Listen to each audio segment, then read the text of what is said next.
मित्रों, आज की इस क्लास में हम लोग कुछ खास कलाकार हैं, उनकी रचनाएं हैं, उनकी चित्र श्रृंखलाएं हैं और उनके जन्म और मृत्यु की बात देखने वाले हैं। रचना तो आप सब रट डाले होंगे, कुछ खास नाम हम ज़रूर यहाँ डिस्कस करेंगे, लेकिन पहले जन्म और मृत्यु की बात कर लेते हैं। जैसे पहला नाम आपका अवनींद्रनाथ टैगोर दिया गया मित्रों, प्यार से लोग अवनी बाबू कहते हैं, अवनी बाबू। आप भी जानते हैं इनका जो जन्म है जोड़ासांको बंगाल में 1871 में होता है, मृत्यु 1951 में होती है, यानी जब देश आजाद हो गया उसके बाद इनका दुखद निधन हुआ। तो अवनींद्रनाथ टैगोर को आपको याद रखना है, बंगाल शैली के प्रणेता होते हैं, बंगाल शैली के अच्छे कलाकार होते हैं। बंगाल को पुनर्जागृत करने में, बंगाल शैली के पुनर्जागरण में भी इनका खास योगदान रहा है। भारतीय चित्रकला को पुनर्जागृत करने का खास योगदान रहा है। तो आप इनका नाम ऐसे भी याद रख सकते हैं। भारतीय कलाकारों में वास विधा के साथ इनका पहला संबंध होता है। वास विधा जो झुलाई वाली विधा होती है मित्रों, जिसमें चित्र आवश्यकता अनुसार धुला जाता है, उसके भी ये पहले कलाकार होते हैं। तो जन्म और मृत्यु आपको याद रखना है। दीपक जी, पूर्णिया की धरती से नमन। खूब स्वस्थ रहें आप, दीर्घायु हों दीपक जी। कैसे हैं आप? आगे चलते हैं। असित कुमार हलधर का नाम आता है। 1890 ईस्वी जन्म होता है। 1964 में इनका दुखद निधन होता है। आप भी जानते हैं असित कुमार हलधर ने अपना ज्यादा जीवन जो है, ज्यादा समय लखनऊ में व्यतीत किया। लखनऊ कॉलेज ऑफ आर्ट्स के भी ये पहले भारतीय प्रिंसिपल 1925 में बनते हैं। उससे पहले जयपुर में भी अपनी सेवाएं दिए हैं। उससे पहले शांति निकेतन तो इनका रहा ही। आगे चला जाए मित्रों, सतीन्द्रनाथ मजूमदार का नाम आता है। 1891 में इनका जन्म होता है, 1891, और 1975 में इनका दुखद निधन होता है। नाम याद रखिएगा मित्रों, ये भी अवनी बाबू के चेले हैं। शैलेंद्रनाथ डे की बात करते हैं। 1890 में जन्म होता है मित्रों, और 1971 में इनका दुखद निधन होता है। बात के वेंकटप्पा की करते हैं मित्रों। के वेंकटप्पा, इनका जन्म जो है 1887 ईस्वी में हुआ है, और जो दुखद निधन की बात आती है 1965 के आसपास इनका दुखद निधन हुआ है, 1965। आप याद रखिएगा मित्रों, हो सकता है किसी एक कलाकार का पूछ लिया जाए। मोहम्मद अब्दुल रहमान चौगुथई, नाम बहुत इंपॉर्टेंट है मित्रों, अवनी बाबू का चेला अपने आप को कहते हैं यार चौगुथई जी। 1896 में इनका जन्म होता है और 1975 में इनका दुखद निधन होता है मित्रों। आगे चलेंगे, शारदा चाणुकील का नाम आएगा मित्रों। जब शारदा चाणुकील की हम बात करते हैं तो इनका जो जन्म है 1888 में इनका जन्म हुआ, 188।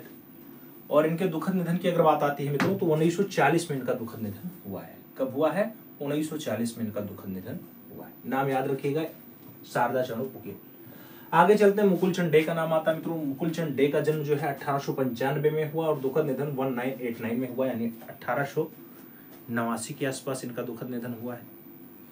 आपसे पूछा जाए मनीषी डे, मित्रों मनीषी डे की अगर बात आती है 1912 में जन्म और 1967 में इनका दुखद निधन हुआ। जबकि सुधीर रंजन खास्तगीर, जो खास्तगीर का उपनाम से पुकारे जाते हैं, 1907 में जन्म और 1974 में इनका दुखद निधन हुआ है, 1974। आगे चला जाए, राम गोपाल विजयवर्गीय की बात आएगी मित्रों। राम गोपाल विजयवर्गीय का जन्म 1905 में और दुखद निधन 2003 में हुआ है। आपको नाम याद रखना होगा। आगे चला जाए मित्रों, अगला नाम आता है। अगले नाम में देखा जाए तो मास्टर मोशाय का नाम लिखा हुआ है, यानी नंदलाल बसु का नाम लिखा हुआ है, नंदलाल बोस। 1882 या 83 में जन्म होता है, कई बार 83 शब्द मिल जाता है, और 1966 में इनका दुखद निधन हुआ है। याद रखिएगा मित्रों, बंगाल शैली के बढ़िया कलाकार होते हैं, बढ़िया हस्ताक्षर होते हैं और 10,000 से ज्यादा चित्रों का निर्माण कर चुके हैं नंदलाल बोस। 1966 के आसपास इनका दुखद निधन हुआ है, याद रखिएगा। आगे नाम आता है यामिनी रंजन राय, भारत के पिकासो के रूप में जाने जाते हैं। 1887 में जन्म होता है मित्रों और 1992 के आसपास इनका दुखद निधन होता है। ये कलकत्ता की लोक कला जो आपकी काली घाट है उससे खूब ज्यादा प्रेरणा प्राप्त की यामिनी रंजन राय, भारत के पिकासो के रूप में जाने जाते हैं और घूम घुमा के क्वेश्चन यहाँ से बन ही जाता है। आगे चला जाए मित्रों, रविन्द्रनाथ टैगोर, बाबा रविन्द्रनाथ टैगोर 1861 में जन्म हुआ, 1941 में दुखद निधन हुआ। आप भी जानते हैं बाबा रविन्द्रनाथ टैगोर को 1913 में एशिया का पहला नोबेल पुरस्कार प्राप्त होता है, एशिया का पहला नोबेल पुरस्कार प्राप्त होता है। और आप भी जानते हैं कि रविंद्र बाबा दार्शनिक भी रहे हैं, चित्रकार भी रहे हैं, कवि भी रहे हैं, व्यंग्यकार भी रहे हैं और उसके साथ साथ साहित्यकार भी रहे हैं, लेकिन मूर्तिकार नहीं रहे हैं। ये बात याद रखिएगा। बाबा रविन्द्रनाथ टैगोर 67, 68 या फिर जीवन के 7वें दशक यानी 70 वर्ष की आयु में चित्रकारिता की ओर आते हैं। पूछा जाता है मित्रों रविन्द्रनाथ टैगोर ने कितने चित्र बनाए? 2500 से ज्यादा चित्रों का निर्माण किए, याद रखिएगा। अब उन्हीं के भतीजे आ जाएंगे, नाम जीएन टैगोर होगा। गगनेन्द्रनाथ टैगोर 1867 में जन्म और 1938 में इनका दुखद निधन होता है मित्रों। गगनेन्द्रनाथ टैगोर भारत के पहले घनवादी कलाकार होने का गौरव भी प्राप्त किए हैं, जीएन टैगोर। आगे चला जाए, आगे कहा जा रहा है रविशंकर एम रावल। रविशंकर एम रावल का जो जन्म है 1892 में हुआ मित्रों और दुखद निधन इनका 1979 में हुआ है, 1979। आज की इस क्लास से आपको 2-3 प्रश्न देखने को मिल सकते हैं। कलाकारों की रचनाओं से क्वेश्चंस देखने को मिल सकते हैं, रचना के साथ साथ जन्म या मृत्यु से क्वेश्चंस देखने को मिल सकते हैं, कलाकारों की कोई पुस्तक से क्वेश्चंस मिल सकता है।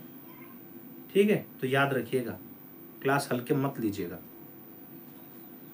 आगे देखा जाए अमृता शेरगिल की बात आती है। 1913 में जन्म और 1941 में इनका दुखद निधन हुआ है मित्रों। आगे चलें, शैलोज मुखर्जी का नाम आता है। 1907 में जन्म और 1960 में इनका दुखद निधन होता है। निकोलस रोरिक की हम बात करते हैं। निकोलस रोरिक 1874 में जन्म और 1947 में इनका दुखद निधन हुआ मित्रों। और देखा जाए तो जॉर्ज कीट का नाम आ गया, जॉर्ज कीट। हम जॉर्ज कीट की अगर बात करते हैं मित्रों, 1901 में जन्म और 1993 में इनका दुखद निधन हुआ है। 1901 में जन्म और 1993 में इनका दुखद निधन हुआ जॉर्ज कीट का। और आगे देखा जाए मित्रों, आगे नाम आता है जैनुअल आब्दीन का। जैनुअल आब्दीन की अगर बात आती है 1917 में जन्म होता है, 1976 में दुखद निधन होता है। जबकि अर्नेस्ट विनफील्ड हैवेल मित्रों, इसने भारतीय चित्रकला में पुनर्जागृति का कार्य किया, पाश्चात्य कला को खूब ज्यादा कोसने का काम किया और भारतीय कला को प्रमुखता दी। नाम अर्नेस्ट विनफील्ड हैवेल होता है मित्रों। जन्म की अगर बात आती है 1861 में जन्म और 1934 में इनका दुखद निधन होता है। 1934 में इनका दुखद निधन होता है। 1861 से एक बात और याद रख सकते हैं, आप कॉमन बना सकते हैं। 1861 रविन्द्रनाथ टैगोर का भी जन्म 1861 में हुआ है, बाबा रविन्द्रनाथ।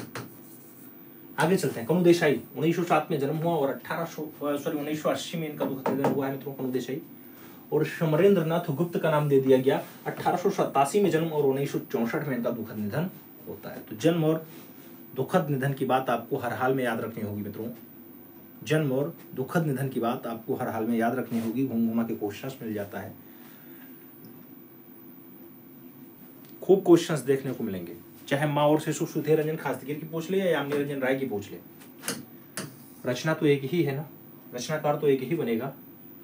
आगे चला जाए, AR चौगुतई की कुछ खास खास पुस्तकें हैं और उसके बाद कुछ और तथ्य दिया गया। जैसे अब्दुल रहमान चौगुतई, आप जानते हैं AR चौगुतई अपने आप को कहते थे हम अवनी बाबू के चेले हैं, अवनीन्द्रनाथ ठाकुर के चेले हैं। AR चौगुतई, अब्दुल रहमान चौगुतई।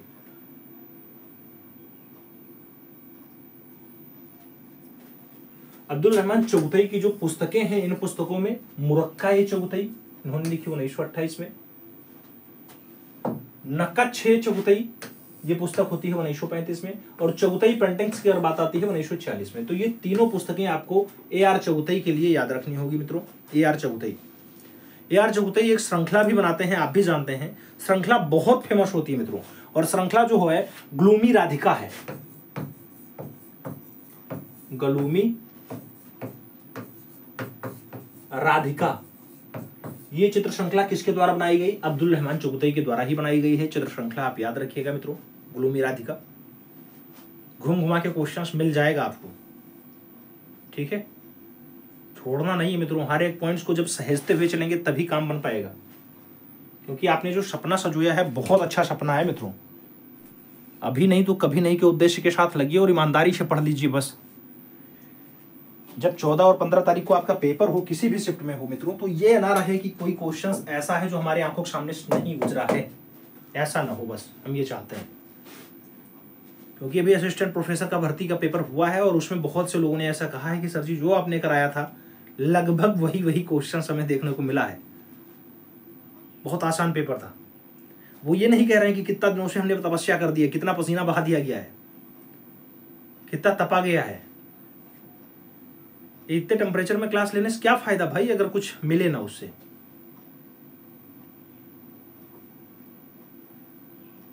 नॉर्मलाइजेशन का कोई फंडा नहीं है शालिनी जी, आप परेशान ना हो, बस अपने ऊपर विश्वास रखें, ईमानदारी से मेहनत करें, सब अच्छा होगा, सब बढ़िया होगा।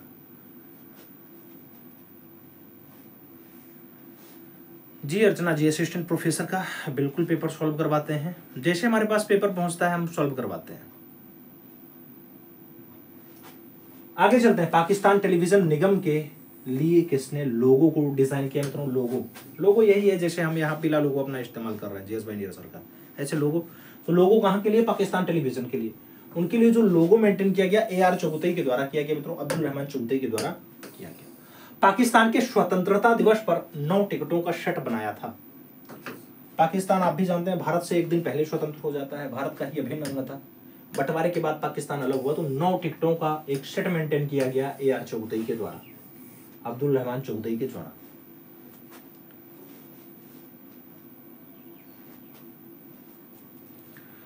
आगे चलते हैं। अब्दुल रहमान चुगतई के कुछ खास चित्र हैं।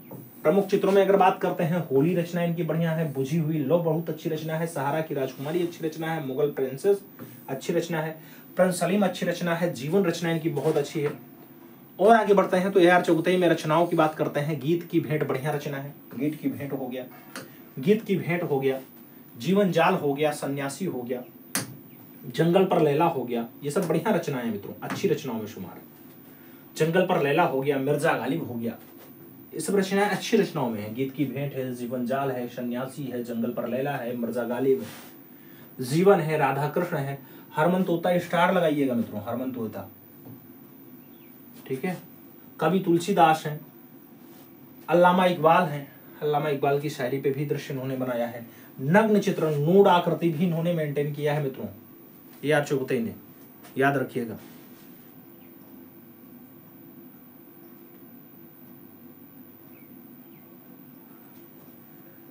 अर्चना श्रीवास्तव जी कह रहे हैं सर जी बिल्कुल बच्चों वाला क्वेश्चन आया था सर जी। अच्छा मैम, देखिए आपने बिल्कुल पढ़ लिया है ना, हर एक क्वेश्चंस को आपके सामने से गुजार दिया गया, तो अब आपने पढ़ा है इसलिए आपको हल्का लग रहा है पेपर। अगर वही क्वेश्चंस ना पढ़े होते तो वही पेपर आपको टफ लगता। कठिन कौन सा लगता है? जो प्रश्न आपके सामने से नहीं गुजरा है, जो टॉपिक आपने नहीं पढ़ा है, वही आपको टफ लगता है, वही आपको कठिन लगता है। और जो सामने से गुजर गया है ना, वो आपको बहुत आसान लगता है। तो आपने पसीना बहाया है ना, पढ़ा है, उसके लिए बहुत टाइम दिया है, इसलिए आपको आसान लग रहा है। बात समझिएगा। कभी कभी लोग कहते हैं सर जी आप बहुत कड़वा कभी कभी बोल जाते हैं। भैया कड़वा नहीं है, हम चाहते हैं कि सब लोग संतुलित रहें, अच्छे से रहें, आपसी भाईचारा बना के रहें।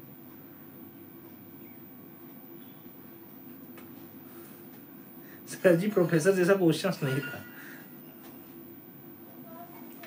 ये तो है, पेपर का लेवल तो वही रहेगा ना। अपने यहां से नेट, नेशनल टेस्टिंग एजेंसी, फिर JRF, दोनों क्वालिफाइड हैं बच्चे। बहुत से लोग ऐसे हैं जो, बहुत से महानुभाव ऐसे हैं जो ये दोनों परीक्षाएं क्वालिफाई किए हैं। और नेट और JRF आप समझ ही रहे हैं, असिस्टेंट प्रोफेसर से तगड़ा होता है पेपर JRF का, तो उनको क्वालिफाई करने वाला बंदा काहे नहीं असिस्टेंट प्रोफेसर आप, तो आप समझ सकते हैं। बाकी क्लास के लेवल हम अपने ऐसा वैसा नहीं बता रहे हैं भाई।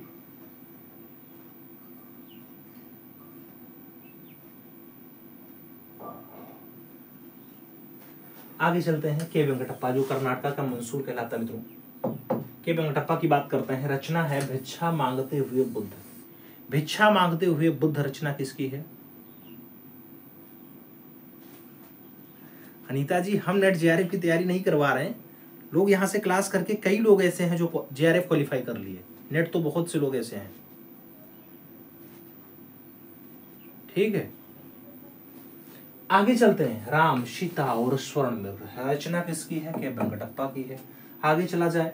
राम द्वारा हनुमान को अंगूठी अर्पण दृश्य किसका है? के वेंकटप्पा के द्वारा मेंटेन किया गया। और आगे चला जाता है बुद्ध और शिष्य।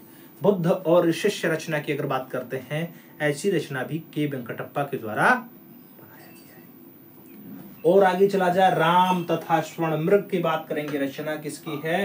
के वेंकटप्पा की अच्छी रचनाओं में शुमार है। वीणा की मतवाली रचना किसकी है मित्रों? वीणा की मतवाली, वीणा की मतवाली रचना भी के वेंकटप्पा की अच्छी रचनाओं में शुमार है। के वेंकटप्पा की अच्छी रचनाओं में शुमार है। ऊटी जो पर्यटक स्थल है उसका दृश्य किसने बनाया? के वेंकटप्पा ने बनाया है। आगे चला जाए पूछा गया शिवरात्रि का दृश्य किसके द्वारा अंकित किया गया, के वेंकटप्पा ने बनाया है। शंकराचार्य की बात करते हैं मित्रों, किसके द्वारा मेंटेन किया गया दृश्य है, के वेंकटप्पा के द्वारा बनाया गया है। सर जी फैन भाई अभी खरखराहट की आवाज आने लगेगी, दिक्कत हो जाएगी ना। आगे चलते हैं। ऊंटी और कोड़ाई के नाल के प्राकृतिक दृश्य किसने बनाए, के वेंकटप्पा के अच्छे दृश्य हैं। राधा का दृश्य पूछा जाता है किसके द्वारा मेंटेन किया गया, तो राधा का दृश्य भी फाइनली अच्छे दृश्यों में शुमार है और के वेंकटप्पा ने बनाया है। टीपू सुल्तान की हम बात करते हैं, रचना बहुत अच्छी है और के वेंकटप्पा के द्वारा बनाई गई है। और आगे चला जाए तो आगे आता है अर्धनारीश्वर का दृश्य। मित्रों अर्धनारीश्वर का दृश्य हो के वेंकटप्पा की अच्छी रचनाओं में शुमार है। तो अर्धनारीश्वर का दृश्य भी आप याद रखिएगा, के वेंकटप्पा का अच्छा दृश्य है। एक क्वेश्चन हम आपसे पूछ रहे हैं मित्रों, उमर खैयम की रुबाइयां, आपको बताना है किसकी रचना है।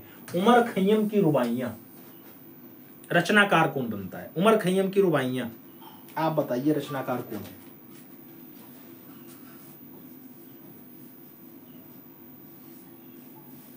उमर खैयम की रुबाइयां रचना किसकी है मित्रों, उमर खैयम की रुबाइयां रचना किसकी। हमने एक क्वेश्चन पूछ लिया आपसे, उमर खैयम की रुबाइयां हमने पूछा है। राम बाबू त्रिपाठी जी, रश्मि जी बिल्कुल सही जवाब दे रहे हैं, शबिता जी भी। नाम असित कुमार हालदार का होगा मित्रों, याद रखिएगा, असित कुमार हालदार, ठीक है, जो लखनऊ कॉलेज ऑफ आर्ट्स के पहले प्रिंसिपल बनते हैं, उनका है। बात समझ में आई।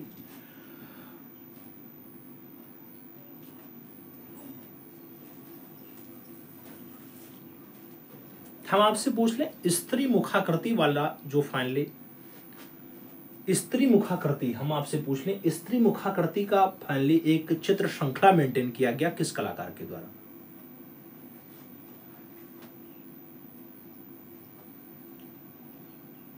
स्त्री मुखाकृति की एक चित्र श्रृंखला मेंटेन की गई, किसकी रचना है। स्त्री मुखाकृति नाम दे रहे हैं, नाम के अकॉर्डिंग ही आंसर्स दीजिएगा।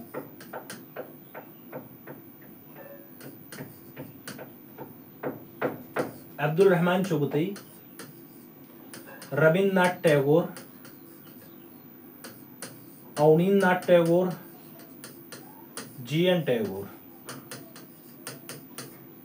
स्त्री की मुखाकृति वाला चित्र श्रृंखला किसके द्वारा मेंटेन किया गया, जो हमने विकल्प दिया इसके अकॉर्डिंग आंसर्स होना चाहिए, आपको आंसर्स देना है। जो लोग समझ गए हैं इन विकल्पों में जिसको फाइनली नोबेल पुरस्कार प्राप्त है उसी के द्वारा मेंटेन किया गया। ट्रीज श्रृंखला हो, मशीन मैन हो या ये रचना हो मित्रों, ये सब रचनाएं फाइनली किसके द्वारा मेंटेन की गई, तो ऐसी चित्र श्रृंखला रविन्द्रनाथ टैगोर के द्वारा बनाई गई। मशीन मैन है, ट्रीज है, या फिर आपकी ये स्त्री वाली है रचना, अच्छी रचनाओं में शुमार है और बाबा रविन्द्रनाथ टैगोर के द्वारा बनाई गई। चलो अब कुछ क्वेश्चंस भी हैं, क्वेश्चंस भी आपको सॉल्व करना चाहिए। जैसे पहला क्वेश्चन, भारतीय कला का सबसे प्राचीन केंद्र है। भारतीय कला का सबसे प्राचीन सबसे पुराना केंद्र है अजंता, महाबलीपुरम, सिंधु घाटी की सभ्यता या फिर खजुराहो। भारतीय कला का सबसे प्राचीन सबसे पुराना वाला केंद्र है मित्रों, आपको बताना है। भारतीय कला का सबसे पुराना वाला केंद्र कौन सा है, आपको बताना है मित्रों। भारतीय कला का सबसे पुराना केंद्र कहाँ लोकेटेड है, भारतीय कला का सबसे पुराना वाला केंद्र कहाँ लोकेटेड है, आपको बताना है। 4 विकल्प देखो, उसी के अकॉर्डिंग आंसर्स दो। भारतीय कला का सबसे पुराना वाला केंद्र कहाँ लोकेटेड है, अपने अपने अनुसार आंसर्स दीजिएगा, याद रखिएगा मित्रों। भारतीय कला का जो सबसे प्राचीन केंद्र यहाँ पे बनेगा, इंडस वैली सिविलाइजेशन बनेगा, सिंधु घाटी सभ्यता बनेगा। हम पूछ रहे हैं सिंधु घाटी सभ्यता का समय काल क्या है, समय काल क्या है आपको बताना है। कार्बन डेटिंग C14 के अकॉर्डिंग, C14 के अकॉर्डिंग आपको बताना है इंडस वैली सिविलाइजेशन का time period. Indus valley civilization का टाइम पीरियड आपको बताना है कार्बन 14 के अकॉर्डिंग, आपको बताना मित्रों। सिंधु घाटी सभ्यता का तात्पर्य समझ पाए ना, जहां पे आपका त्रिकोणीय यानी वो त्रिभुजाकार दृश्य दिखाई देता है, त्रिभुजाकार, जॉन मार्शल जिसको खोजते हैं मित्रों, नगरीय सभ्यता होती है, आप जानते होंगे हड़प्पा या कांस्ययुगीन सभ्यता भी इसका उपनाम हो जाता है।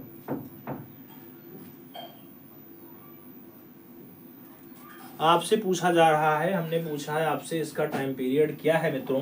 तो कार्बन 14 के अकॉर्डिंग जब इसका आप टाइम पीरियड ढूंढेंगे तो आपका जो आंसर आएगा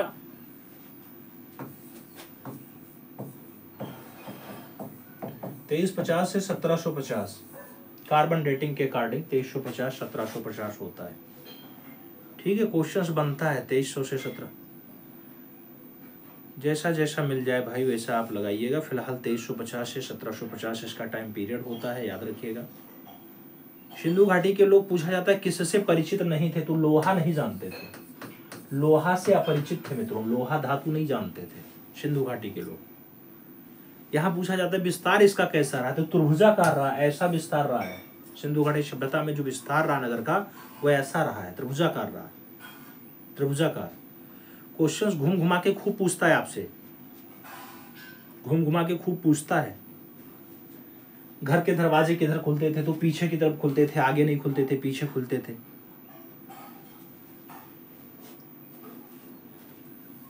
याद रखिएगा, नगर और घर जो बना हुआ है ग्रिड पद्धति पे आधारित है। तो आप सही जवाब यहाँ सिंधु घाटी के साथ दे दीजिएगा। अगला क्वेश्चन देखा जाएगा। अपना अगला क्वेश्चन है सिलेंडर शील का संबंध निम्नलिखित में से किस कला से है। सिलेंडर शील का संबंध कौन सी कला से है। आपसे पूछ लिया गया सिलेंडर शील का संबंध कौन सी कला से है। सिलेंडर शील का संबंध कौन सी कला से है आपसे पूछा गया मित्रों। सिलेंडर शील आपको बताना है। सिलेंडर शील का संबंध कौन सी कला से है आपको बताना है।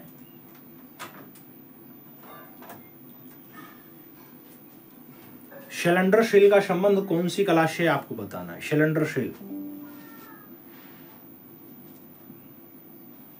सर जी इजिप्ट की कला होगा, मिस्र की कला होगा सिलेंडर शील के लिए। अच्छा भाई देखा जाए जो सिलेंडर शील होता है, सिलेंडर शील का जो संबंध होता है, विकल्प देखो, सिलेंडर शील का संबंध मिस्र की कला से है, भारतीय कला से है, मेसोपोटामिया की कला से या फिर ईरान की कला से है। सिलेंडर शील का जो संबंध होता है, सिलेंडर शील, सिलेंडर शील का संबंध जो दिखाई देगा मित्रों ये मेसोपोटामिया की कला से होगा। मेसोपोटामिया की कला, विकल्प आपका बी के साथ बैठेगा, B is the right answer लगेगा। आगे चला जाए, नील नदी की घाटी में पनपी सभ्यता है। सिंधु सभ्यता है, मिस्र की सभ्यता है, चीनी सभ्यता है या फिर मेसोपोटामिया की सभ्यता है। नील नदी की घाटी में कौन सी सभ्यता का जन्म होता है मित्रों। जब नील नदी की घाटी में जन्मी सभ्यता पूछी जाए तो आप भी दे सकते हो इजिप्ट की सभ्यता यानी मिस्र की सभ्यता। विकल्प आप इसी के साथ चुन सकते हो, सी इज द राइट आंसर बना सकते हो। अगला क्वेश्चन 101 नंबर आपकी स्क्रीन पे ये रहा, पूछा जा रहा है मित्रों अल्तामीरा गुफा कहाँ लोकेटेड है, कहाँ स्थित है। अल्तामीरा, आपसे अल्तामीरा के बारे में पूछा गया कहाँ लोकेटेड है। फ्रांस में है, इटली में है, स्पेन में है, रोम में है। अल्तामीरा की गुफा आपकी कहाँ पाई जाती है मित्रों। जब अल्तामीरा के संबंध की बात आती है, लोकेशन कहाँ पे है, तो अल्तामीरा आप भी जानते हो, अल्तामीरा आपके स्पेन में है। विकल्प आपका स्पेन के साथ जाएगा, B is the right answer बनेगा। अगला क्वेश्चन, मशहूर painting the dancer of Avignon किसकी है। पिकासो की है, वैन गॉग की है, मोतिस की है या फिर लेज़ोन की है। द डांसर ऑफ एवग्नॉन 1907 की रचना होती है मित्रों, अच्छी रचना है। आपको बताना है किसके द्वारा बनाई गई। तो ऐसी रचना अगर पूछी जाती है तो विकल्प जो बैठेगा इन विकल्पों में पिकासो, पाब्लो रूई पिकासो एकदम परफेक्ट आंसर। तो विकल्प आप पिकासो के साथ दे सकते हैं, फर्स्ट विकल्प राइट आंसर दे सकते हैं। अगला क्वेश्चन आ सकता है 103 नंबर है, पूछा जा रहा है एलोरा प्रसिद्ध है। एलोरा प्रसिद्ध है, एलोरा प्रसिद्ध है चित्र के लिए, दृश्य के लिए, वस्त्र निर्माण के लिए या फिर मूर्ति के लिए। एलोरा प्रसिद्ध है किस लिए मित्रों। एलोरा की प्रसिद्धि का कारण क्या मित्रों। एलोरा की अगर प्रसिद्धि की बात आती है, आप भी जानते हैं एलोरा, एलोरा एलोरा कैलाशनाथ मंदिर जहां लोकेटेड है वही है एलोरा। कैलाशनाथ मंदिर जहां लोकेटेड है वही एलोरा। 34 गुफाओं को सहेजे है वही है एलोरा। आप जानते हैं जिसे कहा जाता है संगम, जहां कहा जाता है 3 धनुकों का संगम, वो है एलोरा। एलोरा एलोरा एलोरा। कैलाशनाथ मंदिर जहां लोकेटेड है 16 नंबर में, छोटा कैलाश जहां 30 नंबर में है मित्रों, रामेश्वरम मंदिर जो आपका 21 नंबर में है, दशावतार जो आपका 15 नंबर में है। ये सब मूर्ति के निर्माण के लिए ज्यादा फेमस हैं। तो आप विकल्प जो है डी के साथ दे सकते हैं, D is the right answer यहाँ पे बना सकते हैं मित्रों, डी विकल्प अपना परफेक्ट आंसर दे सकते हैं। आगे चला जाए, अगला क्वेश्चन आता है 104 नंबर है, आपसे पूछ रहा है मित्रों कि राजा रवि वर्मा की मशहूर पेंटिंग शकुंतला के बारे में सही जवाब का चयन करें। शकुंतला के बारे में सही जवाब क्या है? आपसे शकुंतला के बारे में सही जवाब पूछ रहा है मित्रों। शकुंतला के बारे में सही जवाब आपको बताना है। कांटा हटाने के बहाने पीछे की ओर मुड़ करके देखती हुई महिला है, एक महिला और हंस है, एक दीपक के साथ महिला है, या फिर हाथ में वीणा लिए एक महिला है। राजा रवि वर्मा की मशहूर पेंटिंग शकुंतला के बारे में आपको सही विकल्प चुनना है मित्रों। तो आप भी जानते हैं शकुंतला पेंटिंग कांटा हटाने के बहाने पीछे मुड़ करके देख रही है महिला, वो वाली रचना है। विकल्प आपका फर्स्ट के साथ जाएगा, ए विकल्प आपका परफेक्ट आंसर बन जाएगा। आगे चला जाए, अगला क्वेश्चन 105 नंबर आता है, आपसे पूछ लिया गया मित्रों लघु चित्रकला मिनिएचर पेंटिंग भारत के कौन से हिस्से में विकसित हुई। मिनिएचर पेंटिंग की अगर बात आती है मित्रों, पूछा गया उत्तरी हिस्सा, पूर्वी हिस्सा, उत्तर पश्चिम हिस्सा या फिर उत्तर पूर्व हिस्सा। मिनिएचर पेंटिंग यानी लघु चित्रकला भारत के कौन से हिस्से में आती है मित्रों? जब भी लघु चित्रकला के विकास की बात आएगी, बंगाल आंसर जाएगा, वही बंगाल जहां आजकल खूब ज्यादा चर्चा का विषय बना हुआ है मित्रों, नरसंहार हुआ है। हालांकि सरकार को इस पे बहुत कठोरता से कार्रवाई करनी चाहिए और पक्ष विपक्ष एकजुट होकर के शांति बहाली का काम करें। सही जवाब पूर्वी हिस्से जाएगा, क्योंकि बंगाल भारत के पूर्व में आता है, तो सही जवाब आपका सी विकल्प के साथ चलेगा। सी इज द राइट आंसर जाएगा। अगला क्वेश्चन आएगा 6 नंबर होगा, बहुत प्यारा क्वेश्चन है। इंस्टॉलेशन आर्ट और कंसेप्चुअल्स आर्ट्स के उदाहरण के रूप में देखी जाने वाली प्रसिद्ध कलाकृति मुत्तरी फाउंटेन्स किसकी है? पिकासो की है, मोतिस की है, जैक्सन पोलार की है, या फिर मार्सेल दुन्सा की है? आपसे पूछा गया किसकी है मित्रों ये रचना?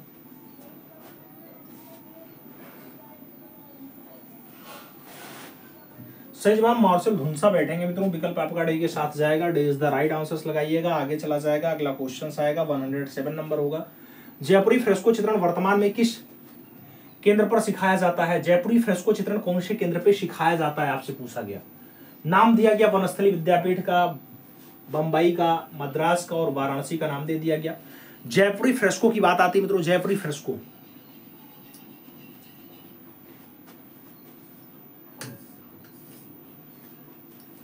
नाम वनस्थली के साथ जाता है। फर्स्ट विकल्प आपका राइट आंसर बैठता है मित्रों, ए इज द राइट आंसर लगाइएगा। अगला क्वेश्चन 108 नंबर आएगा, आपसे पूछ रहा है राम किंकर बैच की कला शिक्षा कहाँ हुई थी?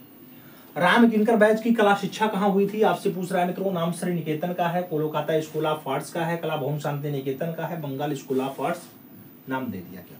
राम किंकर बैच की कला शिक्षा कहाँ हुई थी, आपसे पूछा जा रहा है। राम किंकर बैच जो किंकर दा के नाम से फेमस है मित्रों, इन विकल्पों में आप ढूंढिएगा उनकी कला शिक्षा कहाँ हुई, तो शांति निकेतन, कला भवन परफेक्ट आंसर बैठेगा। सी विकल्प के रूप में आप आंसर चूज कर सकते हैं। सही जवाब इसी के साथ बन जाएगा। अगला क्वेश्चन आएगा, अगला क्वेश्चन 109 नंबर है आपके स्क्रीन पे, आपसे पूछ रहा है यथार्थवाद के दर्शन पर सबसे रचनात्मक बौद्धिक प्रभाव डालने वाले सिद्धांत किसके थे? सिगमंड फ्रॉयड के थे, लेका के थे, कार्ल जंग के थे, या फिर उपरोक्त में से कोई नहीं? आपसे पूछा गया अति यथार्थवाद के दर्शन पर सबसे रचनात्मक बौद्धिक प्रभाव डालने वाले सिद्धांत किसके थे मित्रों? ऐसे सिद्धांत की अगर बात करते हैं तो इन सिद्धांतों में सिगमंड फ्रॉयड एकदम परफेक्ट आंसर के रूप में चुने जाएंगे। विकल्प आपका फर्स्ट के साथ बन जाएगा, ए इज द राइट आंसर हो जाएगा।